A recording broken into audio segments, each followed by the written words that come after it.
우리 옆 사람 같이 인사하겠습니다. 세 부대를 준비합시다. 이렇게 인사하겠습니다. 세 부대를 준비합시다. 네, 세 부대를 준비합시다. 네. 오늘은 이제 왜 고레스라고 하는 제목으로 말씀을 나누려고 하는데요. 지난주에 저희가 성경 통독하면서 이사야를 읽지 않았습니까?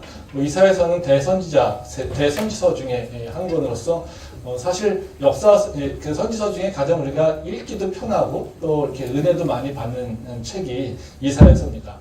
혹시 이사야서를 읽지 못하신 분들은 다시 한번 읽으시면 되게 좋지 않을까? 또 그리고 이사야서가 좀 길긴 하지만 오늘 말씀을 듣고 아마 이사야서를 읽다 보면 이렇게 다시 느끼시는 분이 있으신 분들은 이사야서를 다시 한번 읽어보셔도 되게 은혜가 되지 않을까 생각이 됩니다.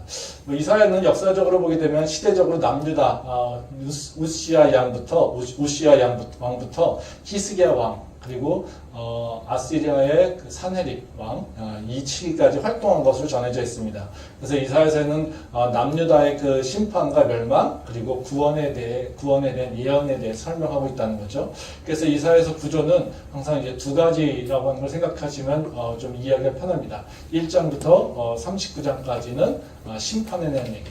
그러니까 유다를 뿐만 아니라 이스라엘뿐만 아니라 주변 국가들이 갖고 있는 죄의 문제가 무엇인지에 대해서 얘기를 하고 있고요. 그 다음에 40장부터는 바로 구원에 대해서 선포를 하고 있습니다. 그래서 39장까지 읽을 때는 굉장히 좀 마음이 무겁기도 하고요. 그렇지만 40장부터는 하나님의 그 구원에 대해서 예언되고 있기 때문에 되게 은혜가 많이 된다는 거죠. 그래서 죄와 구원에 대해서 같이 한꺼번에 이해를 할 수 있는 책이 바로 그 이사야서라고 생각하시면 됩니다. 오늘 읽은 그 이사야서 45장 말씀은 고레스에 대해서 설명하고 있는 내용입니다.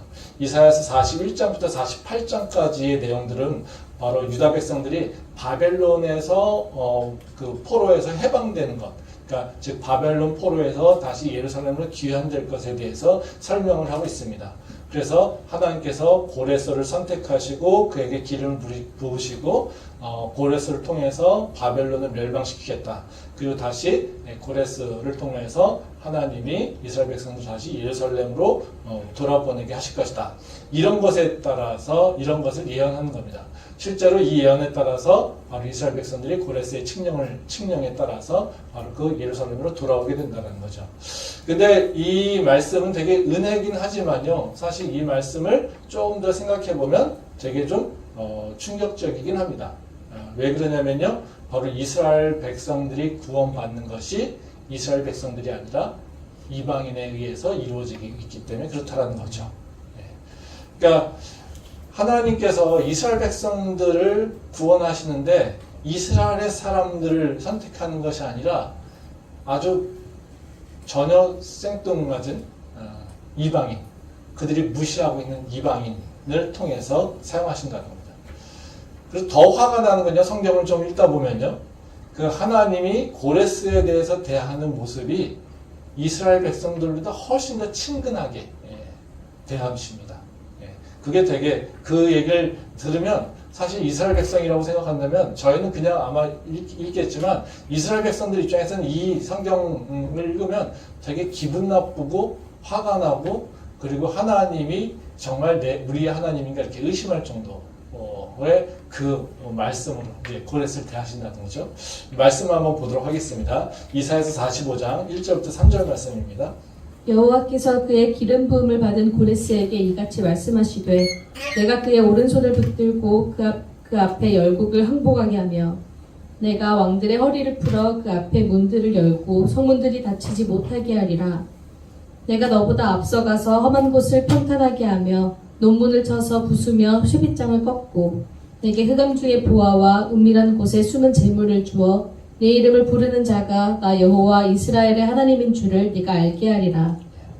이제 이 말씀은 하나님이 고레스에게 하시는 말씀이에요. 근데 이 앞쪽에 여호와께서 그의 기름 부음을 받은 고레스에게 같이 말씀하시되 이 부분을 빼버리고요. 그 다음부터 읽다 보면요. 이게 사실 우리가 되게 충격적입니다. 거기 보면 뭐라고 얘기하냐면요. 내가 그의 오른손을 붙들고 그 앞에 열국을 항복하게 할 것이다. 이렇게 얘기합니다. 또 2절 보면은 더 이제 이렇게 뭔가 마음이 좀 흔들리는데 내가 너보다 앞서가서 험한 곳을 평탄하게 하면 논문을 쳐부시며 쇠빗장을 꺾고 하나님께서 고레스보다 먼저 앞에 가서 네가 갈 길을 내가 평탄하게 할 거야. 이렇게 얘기를 하신다는 거죠. 그 뒤에 3절 끝에 보면 그런 얘기합니다. 나 여호와 이스라엘의 하나님인 줄 내가 알게 하라. 지금 고레스를 통해서 뭐라고 하시냐면요. 하나님께서 이스라엘의 하나님인 것을 알게 하라. 이런 얘기죠. 근데 여기 보면 이게 고레스라고 하는 거를 앞에 빼버리고 지금 읽어드린 1절 뒷부분부터 3절까지 보면은요. 이거는 누구한테 하셔야 되는 말씀일까요? 이거는 모세나 여호수아나 다윗 이런 사람들한테 하시는 말씀이죠. 그러니까 하나님께서 이스라엘 백성들을 애굽에서 구원하실 때 이런 말씀을 쓰십니다. 내가 너보다 앞서가서 그 길을 평탄하게 할 것이고 여호수아에게 내가 어딜 가든지 내가 너와 함께 할 것이니까 두려워하지 말고 담대하라고 얘기하십니다. 그렇죠? 네. 내가 너를 통하여 너의 백성을 통해서 바로 내가 하나님인 것을 온 열방이 알게 할 것이다. 이런 말씀을 누구한테 하시는 거예요? 이스라엘 백성들한테 하시는 말씀이에요.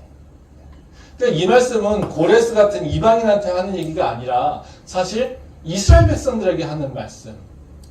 그리고 이스라엘 백성같이 선택받은 백성들에게 하시는 말씀으로 어울리는 거라는 거죠. 근데 지금 이 말씀은 분명하게 이방인인 고레스에게 하나님께서 하시는 말씀이라는 겁니다. 그러니까 사실 이 바벨론에서 해방되는 것에 대해서 예루살렘에 오는 것은요, 이스라엘 백성들에게 굉장히 중요합니다. 성경에서 구원이라고 하는 의미 또는 구원이라고 하는 사건을 잘 드러내주는 것이 하나가 모세를 통해서 애굽에서 구원받는 것. 또 다른 하나는 뭐냐면 바로 고레스를 통해서 바벨론에서 구원받는 겁니다. 그러니까 하나님께서 바로 애굽에서 종살이 하던 자들을 바로 모세를 통해서 구원하셔서 그들에게 율법을 주시고 또 그들에게 어떻게 예배할지 알려주시고 또 하나님이 그들의 아버지라고 하는 것을 알려주시면서 바로 이스라엘 백성들의 정체성이 무엇인지를 성립시켜주는 게 바로 애굽에서의 탈출입니다. 그래서 이들이 이 율법을 가지고 바로 그 자기의 정체성들을 확립하고 살고 있죠. 근데 또 다른 건 뭐냐면 바벨론의 포로가 된다는 건 뭐였냐면 바로 하나님께서 이스라엘 백성이라고 하는 바로 그 정체성을 완전하게 무너뜨리는 것이 바벨론의 포로 생활입니다. 그 다니엘서를 보게 되면 알지 않습니까? 이름부터 다 바뀌는 거. 그래서 그 바벨론에게 완전하게 정체성이 짓밟히는 바로 그 사건들이 일어나는데 그 정체성에서 다시 회복시켜서 바로 그 성전이 재건되고 바로 이스라엘 백성이 누군지 무엇을 지키며 살아야 될지가 성립되는 게 바벨론에서 해방되는 그 사건을 통해서 일어나게 된다는 거죠. 그러면 구약 성경에서 구원이라고 하는 것, 또 이스라엘 백성들에게 정체성을 성립하는 데서 가장 중요한 사건이라고 한다면 하나는 모세의 바로 그 출애굽 사건과 또 다른 하나는 바로 바벨론 포로에서 귀환하는 거라는 거죠. 근데 바로 이스라엘 백성의 정체성과 관련된 건데 하나는 모세라고 하는 존재를 통해서 이루어지는데 또 다른 하나는 뭐냐면요. 바로 이방인이라고 하는 걸 통해서 이루어지고 있다는 것이죠. 그래서 우리가 생각할 때 두 개가 되게 다 중요해요. 근데 우리는 뭐만 기억합니까? 모세 것만 기억해요. 그리고 이스라엘 백성들도 모세 것을 되게 강조하죠. 그래서 모세를 정말 신과같이 여기잖아요. 왜 그러겠습니까? 바벨론 사건은 기억하고 싶지 않은 일이라는 거죠. 왜? 자기네들이 이룬 것이 아니기 때문에 그렇습니다. 이방인을 통해서 이룬 거기 때문에 자기들을 이렇게 드러낼 수가 없죠. 그러니까 모세를 통해서만 모세를 굉장히 소중히 여기고 존귀하게 여긴다는 것입니다. 그렇기 때문에 우리가 의도적이든 의도적이지 않든지 간에 우리는 많은 경우에 바로 그 출애굽의 사건은 굉장히 중요하게 여기고 소중하게 여기는데 근데 바벨론에서 귀환하는 그 사건은 별로 그렇게 중요하게 여기지 않습니다. 그 이유는 다른 것이 아니라 바로 고레스라고 하는 사람을 통해서 일어나는 것이죠. 성경에서도 이 이스라엘 백성들을 불평을 할 거라는 것 그리고 이런 식의 그 하나님이 구원의 방식에 대해서 이스라엘 백성들이 동의하지 않는다는 것을 얘기하고 있어요. 말씀 한번 더 보도록 하겠습니다. 이사야서 45장 9절부터 11절 말씀입니다. 질그릇 조각 중 한 조각 같은 자가 자기를 지으신 이와 더불어 다툴진대 화 있을진저 진흙이 토기장이에게 너는 무엇을 만드느냐? 또는 네가 만든 것이 그는 손이 없다 말할 수 있겠느냐? 아버지에게는 무엇을 낳았소 하고 묻고 어머니에게는 무엇을 낳으려고 해산의 수고를 하였소 하고 묻는 자는 화 있을진저. 이스라엘의 거룩하시니 곧 이스라엘을 지으신 여호와께서 이같이 이르시되 너희가 장래일을 내게 물으며 또 내 아들들과 내 손으로 한 일에 관하여 내게 명령하려느냐. 이제 이 말씀은 이제 하나님이 이스라엘 백성들에게 반박을 하시는 말씀입니다. 그러니까 이건 다시 말하면 이제 성경에는 이제 명시적으로 나와 있지는 않지만요, 바로 하나님이 지금 행하시고 있는 일에 대해서 누군가가 반대를 하고 또는 누군가가 불평이 있다는 것입니다. 왜냐하면 여기 보면 바로 그 이스라엘의 백성들을 구하는 데 있어서 이방인을 사용한 것에 대해서 사실 이스라엘 백성들 입장에서는 굉장히 치욕적인 일이잖아요. 수치스러운 일인 거고. 근데 이 사건이 바로 이스라엘 백성들이 되게 싫어할 거라는 거죠. 그래서 하나님이 바로 그 고레스를 통해서 이스라엘 백성들을 구원하는 그 사실에 대해서 바로 이스라엘 백성들이 싫어하는 것에 대해서 다시 하나님께서 설명하고 있는 것입니다. 그래서 하나님께서 뭐라고 하십니까? 너희가 누군데? 너희가 질그릇을 짓는데 바로 너희를 짓고 있는 토기장의 그 생각과 그 뜻에 대해서 너희가 불평할 수 있느냐? 너희는 피조물이잖아. 너희는 그런 얘기를 할 수 있는 그런 자격이 없어. 이렇게 얘기를 하시면서 아니 딱 잘라버리신다는 거죠. 그래서 마지막에 뭐라고 합니까? 내 아들들과 내 손으로 한 일에 관하여 내게 명령하려느냐? 즉 다시 말하면 뭐예요? 내가 이스라엘 백성들, 내 아들들과 내 손으로 한 일이잖아요. 그러니까 이스라엘 백성들을 내가 고레스를 통해서, 즉 이방인을 통해서 구원한 일에 대해서 너희가 나에게 뭐라고 할 수 있느냐? 이래라 저래라 얘기할 수 있느냐? 그럴 수 없어. 너는 그럴 자격이 없어. 바로 이렇게 얘기를 하고 있다는 거죠. 그래서 하나님이 고레스를 통해서 바로 이스라엘 백성들을 구원한다는 그 사실에 대해서 이스라엘 백성들은 굉장히 싫어하고 있다는 것을 하나님께서 미리 예견하고 있다는 겁니다. 그리고 그것에 대해서 지금 다시 반박하고 있다는 겁니다. 사실 이 문제는 우리한테도 굉장히 중요한 문제죠. 우리가 하나님을 믿을 때 하나님이 나를 구원하시고 나를 인도하신다는 사실을 인정하기 쉽습니다. 그렇죠? 근데 우리가 하나님하고 사실 사이가 안 좋을 때가 많지 않습니까? 언제입니까? 하나님이 우리를 구원 안 하셔서요? 아니죠. 하나님이 우리를 구원한다는 사실에 대해서 우리는 이견을 갖고 있지 않아요. 근데 항상 우리가 하나님하고 트러블이 되는 이유는 뭡니까? 하나님이 우리를 구원하시는 방식 또는 인도하시는 방식, 우리의 문제를 해결하는 방식, 그것이 문제라는 거죠. 하나님이 나를 인도하실 때 내가 원하는 방식으로 내 것이 이루어진다면 나는 하나님이 정말로 은혜가 넘고 사랑이 넘치는 분이라고 고백합니다. 근데 많은 경우 우리는 어때요? 하나님이 나를 인도하실 때 내가 원하는 방식으로 하지 않으신다는 거죠. 우린 그럴 때마다 하나님과 나는 충돌하게 있고 관계가 문제가 생기기도 하고 우린 그것 때문에 하나님한테 불평과 원망을 하게 되는 경우가 참 많다는 거죠. 즉 우리가 하나님을 믿는다고 할 때도 우리의 문제는 뭐냐면요, 하나님이 나를 사랑하실까, 나를 구원하시지 않을까, 이런 거에 대해서 우리는 사실 걱정하지 않아요. 그런 문제 가지고 고민하고 있는 분들은 그렇게 많지 않아요. 대부분 문제는 뭐냐면요, 하나님이 나를 인도하는 방식, 그 여정이라는 거죠. 왜 이 길로 인도하시지? 나는 이 길을 가고 싶은데. 이 길을 가는 것이 나한테는 슈컷인 것 같은데 왜 나한테는 돌아가게 하시는 것이지? 이런 문제라는 거죠. 즉 인도하시는 방식. 지금 여기서 말하는 이스라엘 백성들이 바벨론에서 구원받는 건 좋은데 바로 그 바벨론에게 해방되는 그 방식이 별로 기쁘지 않다는 겁니다. 그럼에도 불구하고 하나님은 그렇게 행하신다는 거죠.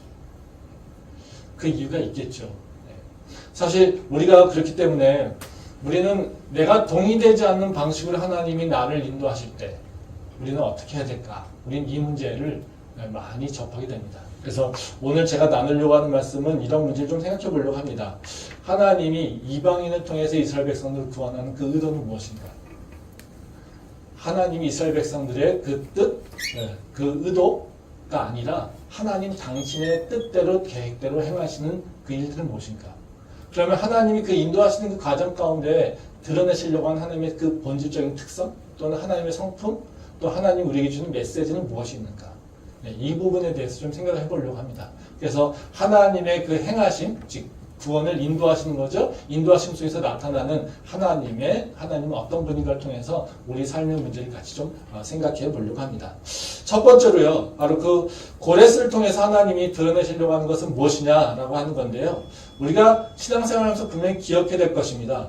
하나님은 누구냐면, 우리가 고백해야 될 그 하나님은 누구냐면 바로 열방을 통치하시는 왕 중의 왕이라는 겁니다. 이걸 조금 쉽게 우리로 얘기한다면 그겁니다. 우리는 지금 이 세상에 왕이 없으니까요. 세상의 어떤 권력보다도 더 강하신 분, 그리고 세상의 모든 권력을 다 통치하시는 분, 바로 그것이 하나님이라는 거죠.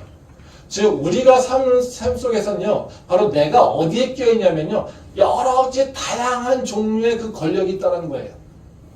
근데 그 모든 권력을 다 다스리는 분이 누구냐면 하나님이라고 하는 것을 우리가 알고 고백하기를 원하신다는 거예요. 말씀 한번 보겠습니다. 사도행전 이사야 45장 13절부터 14절 말씀입니다. 내가 공의로 그를 일으킨지라 그의 모든 길을 곧게 하리니 그가 나의 성읍을 건축할 것이며 사로잡힌 내 백성을 값이나 갚음이 없이 놓으리라. 만군의 여호와의 말이니라 하셨느니라. 여호와께서 이같이 말씀하시되 애굽의 소득과 부스가 무역한 것과 스바의 장대한 남자들이 내게로 건너와서 내게 속할 것이요 그들이 너를 따를 것이라.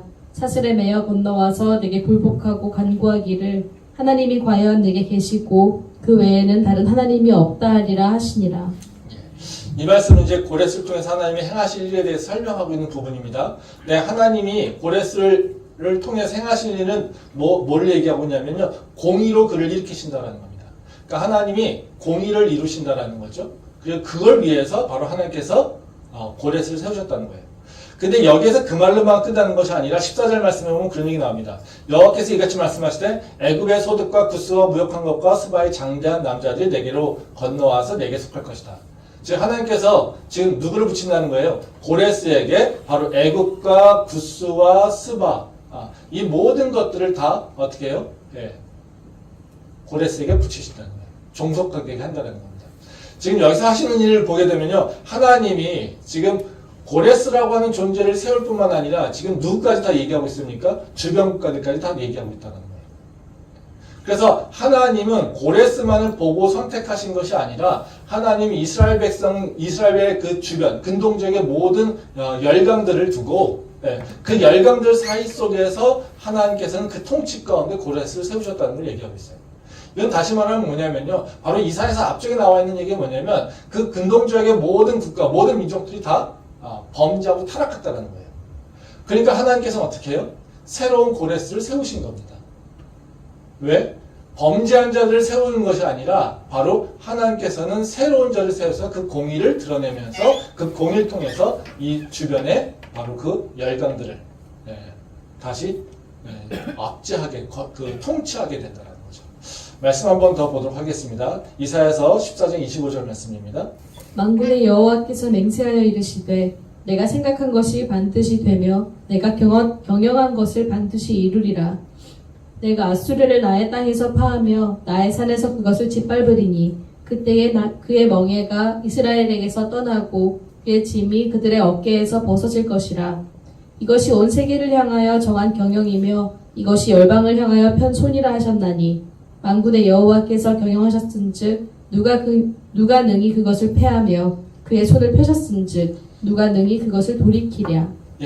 이 말씀은 하나님이 아시리아에 대한 징계를 예언하신 겁니다. 여기서 우리가 주목해야 될 것은 26절 말씀인데 26절 보면 그런 얘기가 납니다. 이것이 온 세계를 향하여 정한 경영이며 이것이 열방을 향하여 편 손이라 하셨다 이렇게 얘기합니다. 다시 말하면 하나님께서 지금 통치하시고 있는 것은 보면 어떤 겁니까? 그냥 한 나라를 통치하고 있는 것이 아니에요. 지금 아시리아도 마찬가지고요, 애굽도 마찬가지고요, 바로 구스도 마찬가지고요, 뒤에 모압도 마찬가지고요, 에돔도 마찬가지고 모든 것을 다 어떻게 해요? 하나님께서 통치하고 있다라는 거예요. 지금 여기서는 아시리아에 대해서 하나의 얘기점만 얘기하고 있지만요. 바로 이사야서 13장부터 23장까지는 계속해서 그 근동지역의 모든 민족들에 대해서 이 얘기를 하고 있다는 겁니다. 근데 그 모든 민족들이 다 어떤 거냐면요. 바로 그 죄악된 모습이었고요.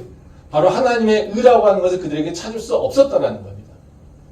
그래서 하나님께서는 그들을 사용하지 아니하시고 오히려 바로 새로운 왕인 고레스를 세워서 그들을 다시 정복하게 하시고 그들을 다시 통치하게 하신다는 겁니다. 이것은 바로 하나님께서 우연으로 한 것이 아니라 바로 하나님의 통치가 바로 이루어지고 있다는 것. 그리고 그 범위가 바로 모든 열방에게 다 있다는 것이죠. 그래서 이스라엘 그 주변의 모든 나라들에 여러 가지 군왕들이 있는데 그 군왕들을 모두 다 통치하시는 분이 바로 하나님이라고 하는 것. 그래서 왕 중에 왕이신 분이 바로 하나님이라고 하는 것을 하나님께서는 우리한테 알려주기를 원하신다는 거죠.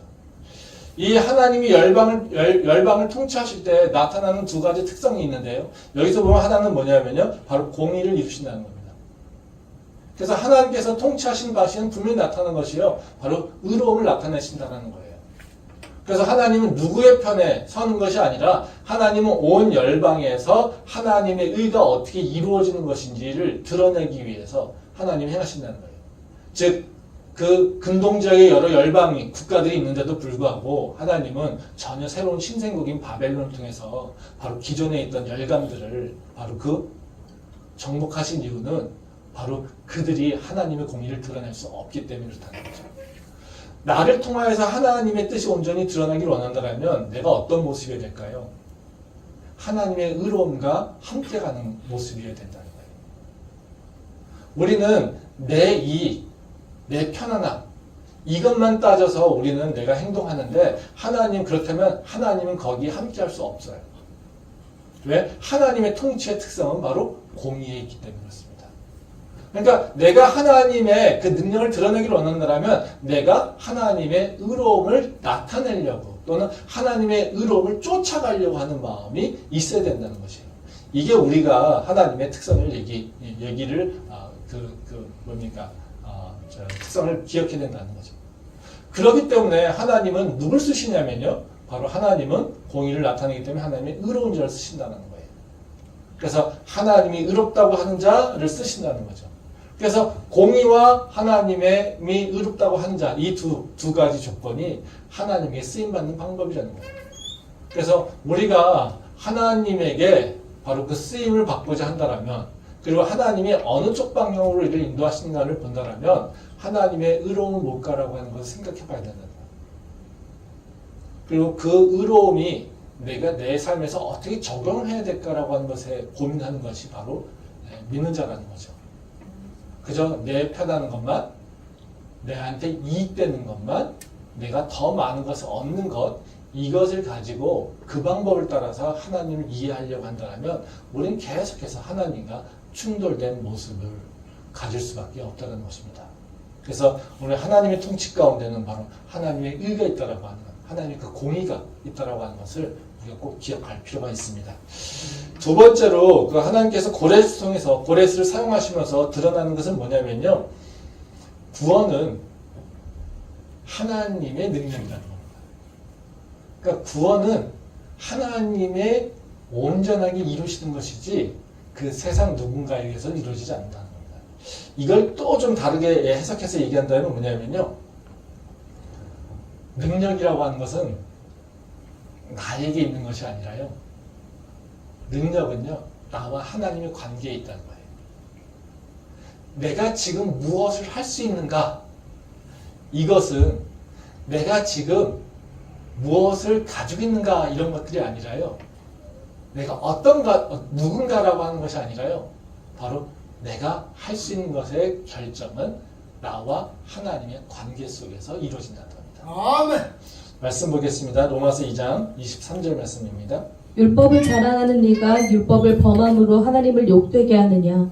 예, 이 말씀은 이제 사도 바울이 유대인들을 향해서 하는 이야기죠. 유대인들의 그 본질적 특성을 잘 보여주고 있습니다.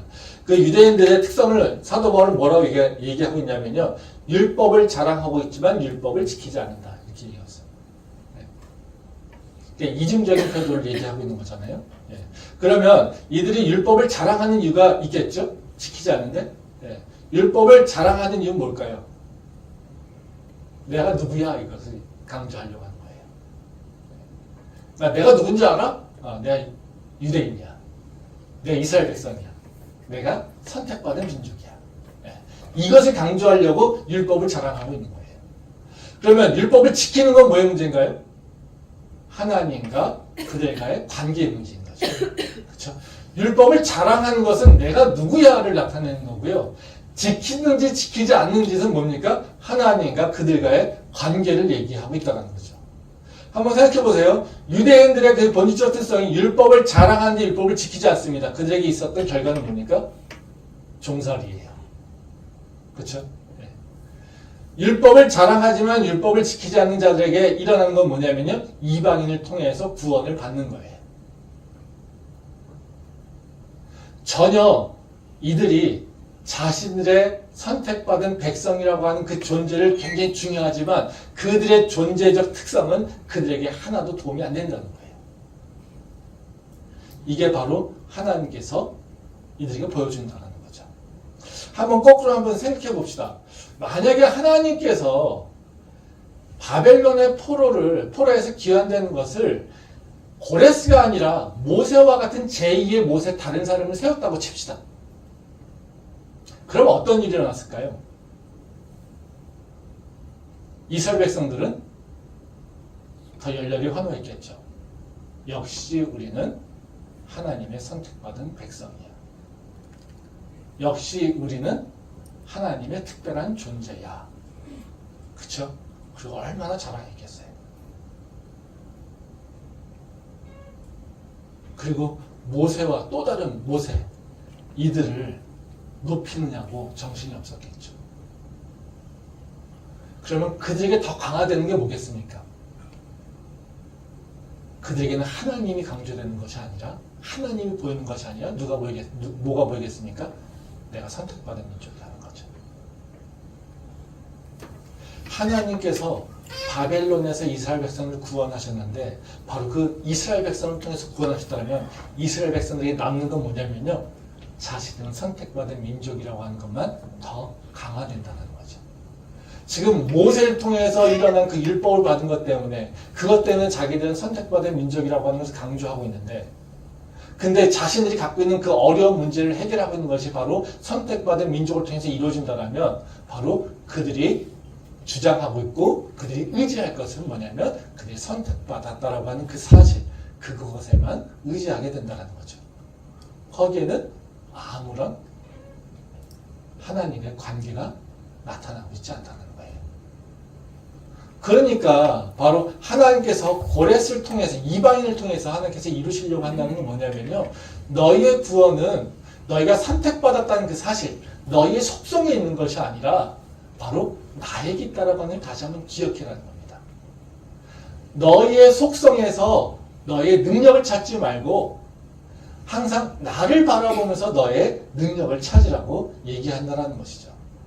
말씀 한번 보겠습니다. 요한복음 1장 12절부터 13절 말씀입니다. 영접하는 자, 곧 그 이름을 믿는 자들에게는 하나님의 자녀가 되는 권세를 주셨으니 이는 혈통으로나 육정으로나 사람의 뜻으로 나지 아니하고 오직 하나님께로부터 난 자들이니라. 예.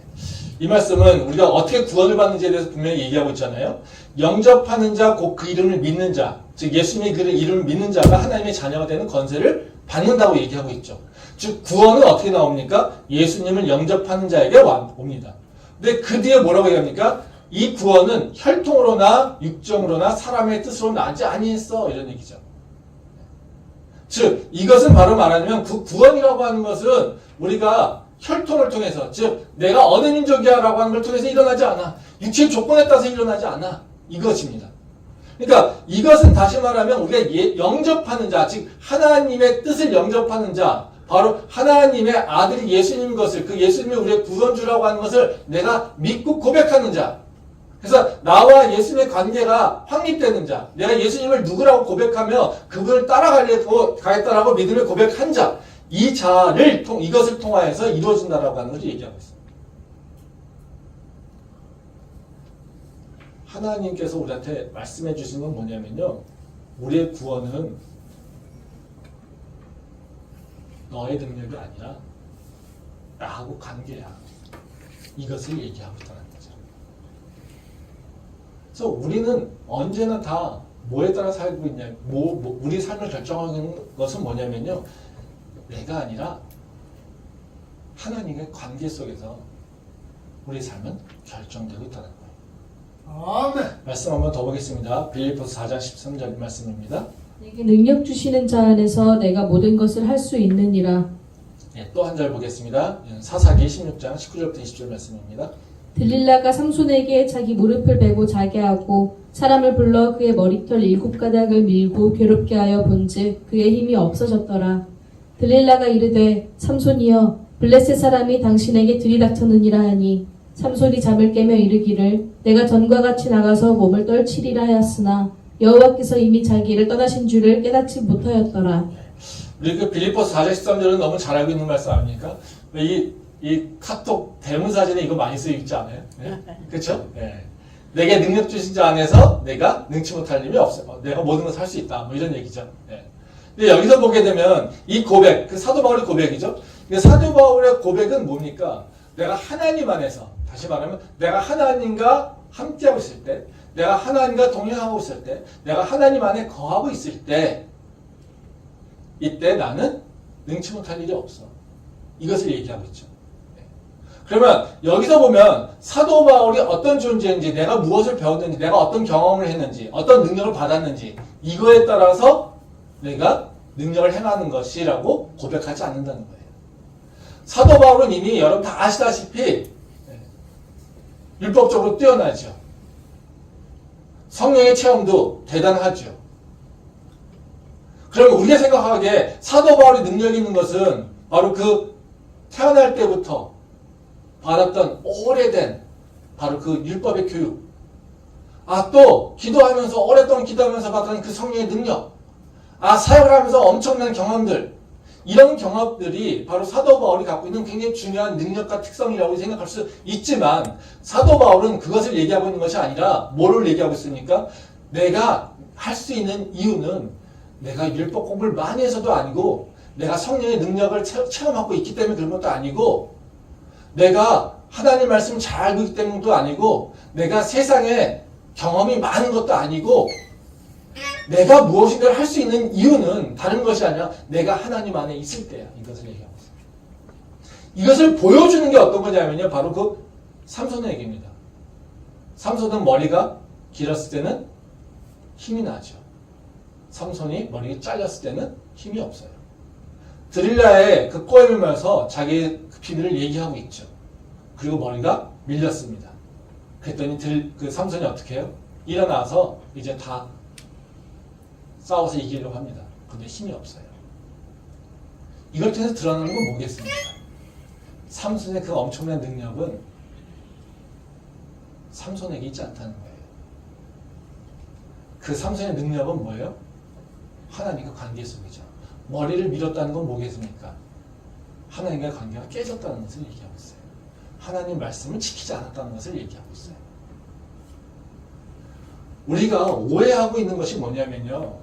우리는 많은 경우에 나의 능력은 내 배경, 내가 무엇을 배웠는지, 내가 어떤 지식을 갖고 있는지, 내가 어떤 경험을 갖고 있는지, 내가 무엇을 할 수 있는지, 과거를 통해서 내가 내 능력을 평가하고요. 내 속성을 가지고 얘기한다는 거예요.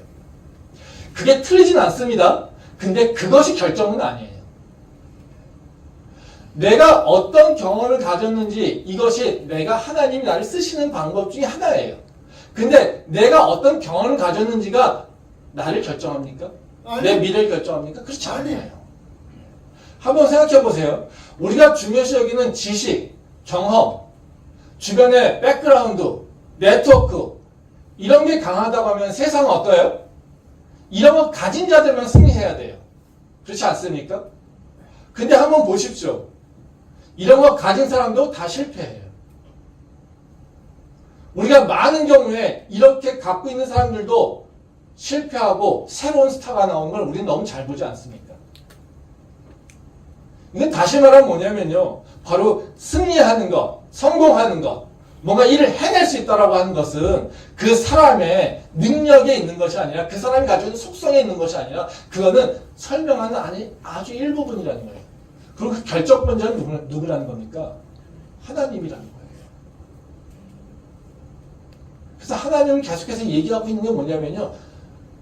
너의 인생은 너의 과거의 경험이 너를 결정하는 것이 아니라 지금 나와 어떤 관계를 맺고 있느냐, 그것이 너의 인생을 결정하고 있어.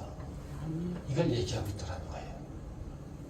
하나님이 고레스를 통해서 바로 구원하신 것은 모세나 바로 이스라엘 백성 중에 한 사람이 아니라고 하는 것은 바로 너희가 선택받은 민족 맞아.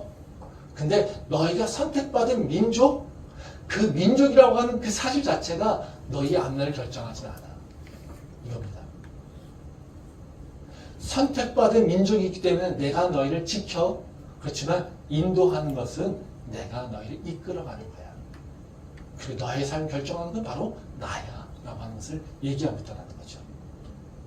그래서 이스라엘 백성들이 굉장히 소중히 여기는 바로 그 자신의 민족의 정체성, 선택받은 민족이라고 하는 그 정체성, 그 자부심을 하나님께서는 이스라엘 백성을 구원하실 때 사용하지 않는다는 거예요. 그게 하나님께서 우리에게 무엇을 말씀하신지, 그리고 내 삶에서 지금 무엇을 얘기하고 있는지 우리가 다시 한번 생각해 볼 필요가 있다는 겁니다. 마지막으로요, 이제 하나님께서 고레스를 통해서 말씀하신 건 뭐냐면요, 너의 삶을, 너의 환경을 미리 예단하고 평가하지 말아야 됩니다. 하나님은 어떤 분이냐면요, 우리의 상상과 우리의 생각, 이걸 초월해서 계획하시고 이루시는 분이라는 거예요. 그러니까 우리가 내 삶은 이래 라고 하는 것 때문에 내 환경은 이렇게 돼. 그러니까 내는 환경과 내 특성이나 내 가진 것들, 이것을 가지고 어떻게 해요? 내 삶을 평가해서 이건 할 수 있어, 이건 할 수 없어. 이건 어떨 거야, 이건 뭘 예상돼. 이런 것을 결정하고 있잖아요. 그렇죠? 근데 하나님은 그렇게 하지 말라는 거예요. 네.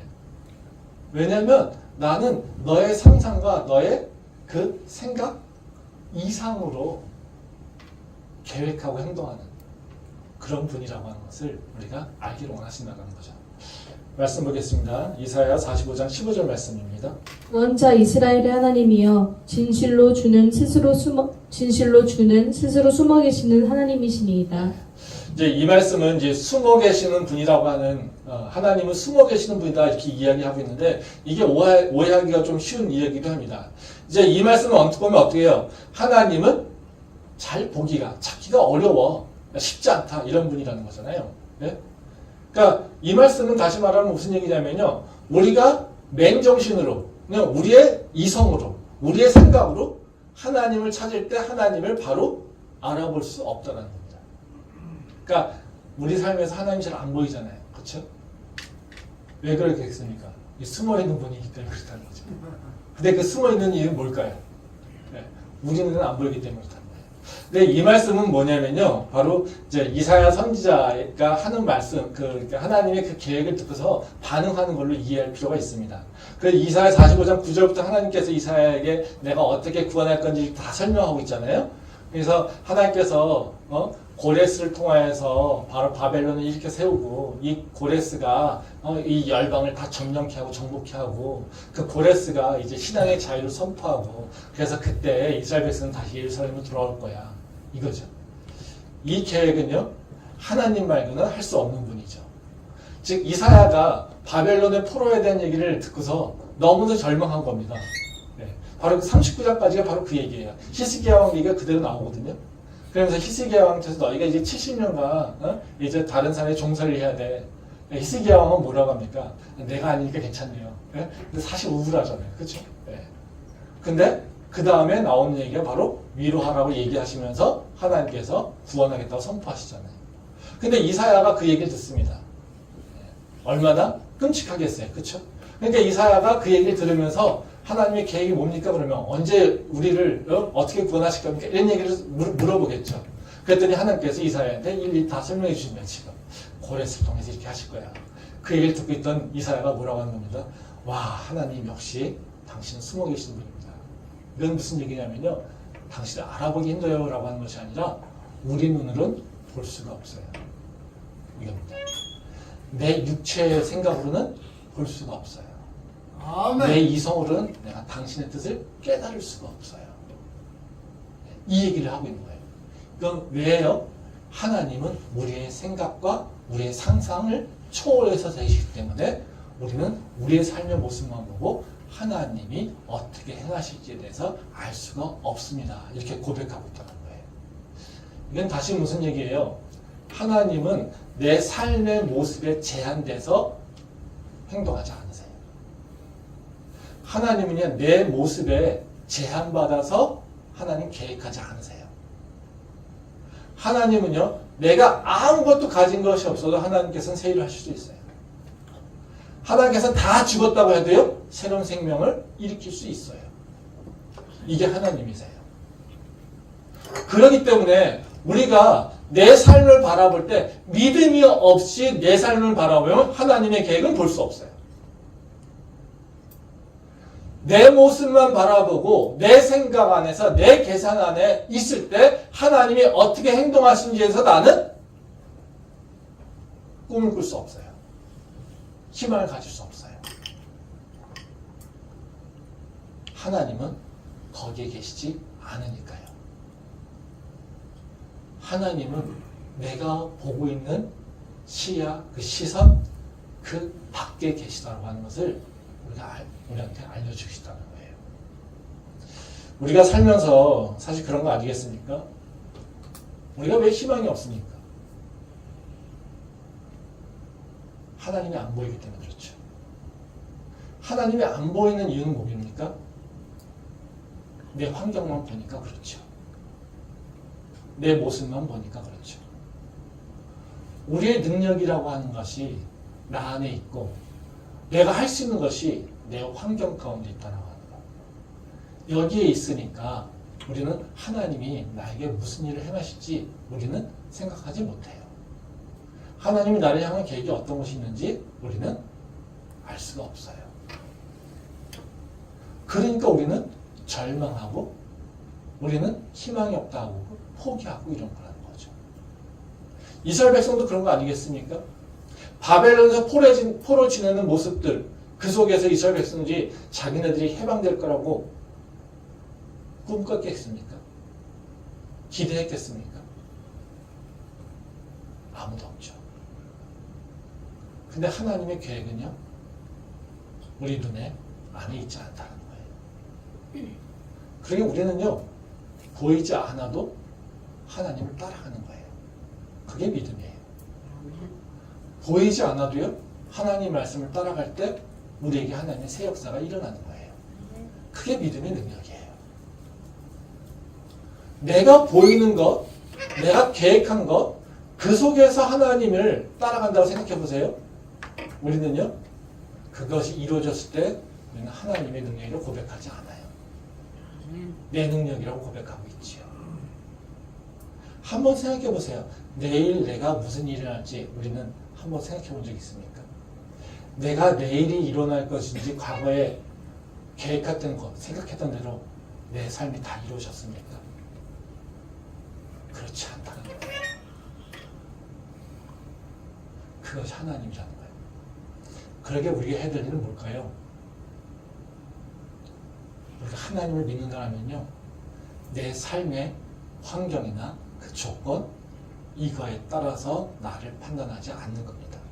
아멘. 그리고 우리는 무조건 보이든 보이지 않든, 계획이 알 것 같든 알지 않든, 계획이 있든지 없든지, 꿈이 있든지 꿈이 없든지 상관없이 그저 하나님만 바라는 거예요. 하나님만 바라갈 때 우리는 새로운 꿈을 볼 수 있는 거고요. 하나님을 바라보며 갈 때 내 삶에 새 일이 일어나는 것을 볼 수 있고요. 하나님을 향해 내가 기도하며 간구할 때 하나님의 계획들이 나한테 들어오게 되는 거예요. 아멘. 그게 바로 이 고레스를 통해서 하나님께서 이스라엘 백성들이 구원하신 바로 그 이유라는 겁니다. 혹시 이 순간 가운데 하나님하고 관계가 하나님이 나를 인도하시는 방식에 있어서 불만이 있으신 분들, 하나님이 나한테 아무런 새 역사를 이루지 않는다라고 혹시